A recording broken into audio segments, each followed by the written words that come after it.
बिस्मिल्लाहिर्रहमानिर्रहीम। सूरतुन नूर की तिलावत समात फरमाएँ, शेयर करें, लाइक करें, फॉलो करें, ज़्यादा से ज़्यादा दोस्तों तक पहुँचाएँ। सवाब की नीयत है, हमारे चैनल का हिस्सा बनेंगे तो आपको लम्हा बलम्हा इंशाअल्लाह सवाब मिलेगा। दुनिया आखिरत की भलाइयाँ मिलेगी, क्योंकि कुरान को पढ़ना भी इबादत है, सुनना भी इबादत है, दूसरों तक पहुँचाना भी इबादत है, देखना भी इबादत है, छूना भी इबादत है, पढ़ना भी इबादत, पढ़ाना भी इबादत, सुनना भी इबादत, सुनाना भी इबादत। तो आइए इस चैनल का हिस्सा बने, जहाँ पर आपको कुरान की तिलावत मिले, उस चैनल का ज़्यादा हिस्सा बने। आप देखें, आज जो दुनिया के अंदर, आज जो माशरे में चल रहा है, अभी कोई खेल तमाशे या हंसी मजाक या झूठ सच की वीडियो हो तो न जाने कहाँ से कहाँ तक पहुँच जाए। लेकिन चूँकि कुरान पाक की तिलावत अल्हम्दुलिल्लाह 17.5 सिपारे हो रहे हैं, अल्हम्दुलिल्लाह 18वां पारा शुरू है। तो मैं दोस्तों से गुजारिश करूँगा, ज़्यादा से ज़्यादा शेयर करें, लाइक करें, कमेंट्स दें। अल्लाह पाक सबकी खैर फरमाए, आमीन। बिस्मिल्लाहिर्रहमानिर्रहीम। सूरतुन अंज़लनाहा व फ़रदनाहा व अंज़लना फ़ीहा आयातिन बय्यिनातिन लअल्लकुम तज़क्करून। الزانية والزاني فاجلدوا كل واحد منهما مئة جلدة ولا تأخذكم بهما رأفة في دين الله إن كنتم تؤمنون بالله واليوم الآخر وليشهد عذابهما طائفة من المؤمنين. الزاني لا ينكح إلا زانية أو مشركة والزانية لا ينكحها إلا زان أو مشرك وحرم ذلك على المؤمنين. والذين يرمون المحصنات ثم لم يأتوا بأربعة شهداء فاجلدوهم 80 جلدة ولا تقبلوا لهم شهادة أبدا وأولئك هم الفاسقون إلا الذين تابوا من بعد ذلك وأصلحوا فإن الله غفور رحيم. والذين يرمون أزواجهم ولم يكن لهم شهداء إلا أنفسهم فشهادة أحدهم 4 شهادات بالله إنه لمن الصادقين. والخامسة أن لعنة الله عليه إن كان من الكاذبين ويدرأ عنها العذاب أن تشهد 4 شهادات بالله إنه لمن الكاذبين. والخامسة أن غضب الله علي إن كان من الصادقين ولولا فضل الله عليكم ورحمته وأن الله تواب حكيم. إن الذين جاءوا بالإفك عصبة منكم لا تحسبوه شرا لكم بل هو خير لكم لكل امرئ منهم ما اكتسب من الإثم والذي تولى كبره منهم له عذاب عظيم. لولا إذ سمعتموه ظن المؤمنون والمؤمنات بأنفسهم خيرا وقالوا هذا إفك مبين لولا جاءوا عليه بأربعة شهداء فإذ لم يأتوا بالشهداء فأولئك عند الله هم الكاذبون.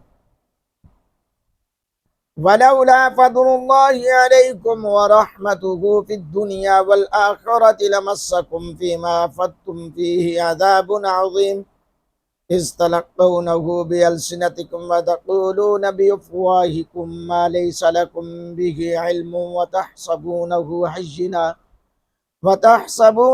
حينا وهو عند الله عظيم.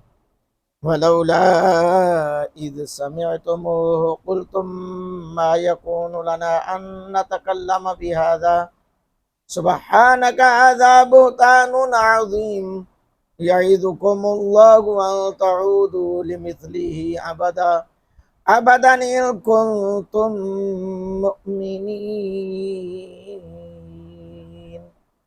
ويبين الله لكم الآيات والله عليم حكيم.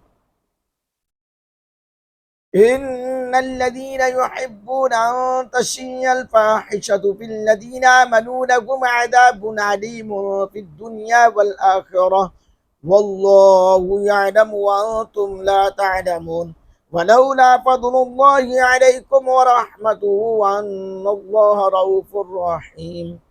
يا أيها الذين آمنوا لا تتبعوا خطوات الشيطان ومن يتبع خطوات الشيطان فإنه يأمر بالفحشاء والمنكر ولولا فضل الله عليكم ورحمته ما زكى منكم من أحد أبدا ولكن الله يزكي من يشاء والله سميع عليم. ولا يأتل أولو الفضل منكم والسعة أن يؤتوا أولي القربى والمساكين والمهاجرين في سبيل الله وليعفوا وليصفحوا ألا تحبون أن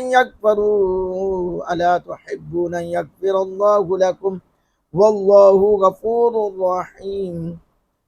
إن الذين يرمون المحصنات الغافلات المؤمنات لعنوا في الدنيا والآخرة ولهم عذاب عظيم يوم تشهد عليهم ألسنتهم وأيديهم وأرجلهم بما كانوا يعملون يومئذ يوفيهم الله دينهم الحق ويعلمون أن الله هو الحق المبين.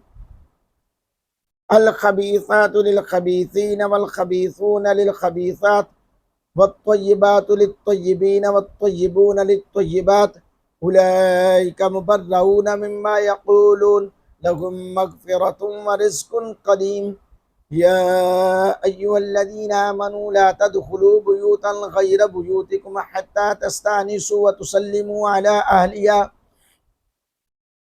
ذلكم خير لكم لعلكم تذكرون.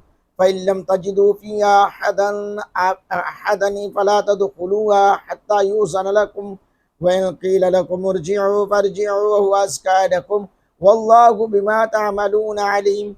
ليس عليكم جناح أن تدخلوا بيوتا غير مسكونة فيها متاع لكم والله يعلم ما تبدون وما تكتمون. كل المؤمنين يغضوا من أبصارهم ويحفظوا فروجهم ذلك أزكى لهم إن الله خبير بما يصنعون. وكل المؤمنات يغضضن من أبصارهن ويحفظن فروجهن ولا يبدين زينتهن إلا ما ظهر منها وليضربن بخمرهن على جيوبهن ولا يبدين زينتهن إلا لبعولتهن وآبائهن وآباء بعولتهن وأبنائهن وأبناء بعولتهن أو أبناء بعولتهن وإخوانهن وبني إخوانهن وبني أخواتهن ونسائهن أو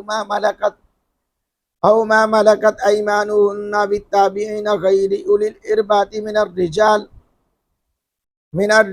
أو الطفل الذين لم يظهروا على عورات النساء ولا يضربن بأرجلهن ليعلم ما يخفين من زينتهن وتوبوا إلى الله جميعا أيها المؤمنون لعلكم تفلحون.